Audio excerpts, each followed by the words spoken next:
Of course, I see one of your comments here. Not all trash churches are trash. Okay, this whole argument. Well, my church doesn't do it, and I have a church, and we don't. Listen, here's how the system works.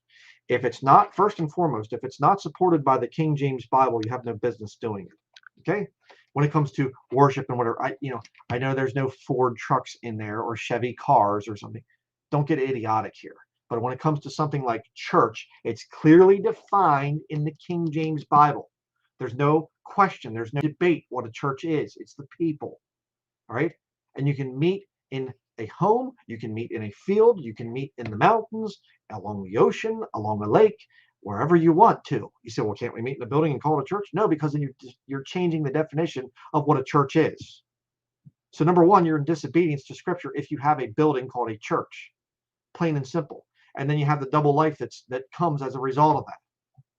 What I do when I'm in church and what I do when I'm not in church. I've dealt with this stuff for years and years. I've answered all the questions. It's ridiculous. But, oh, my church doesn't do it. Okay, let's just assume that for a minute. But what happens when the government takes over? Just finally says, okay, this is the way it's going to be and whatever else and things like they basically did in 2020. Guess what? They all went along with it. Well, we had a church in the middle of nowhere and we have, 8 people that go there and we didn't mask up and we didn't do this and we didn't do that. Well, then you're just useless.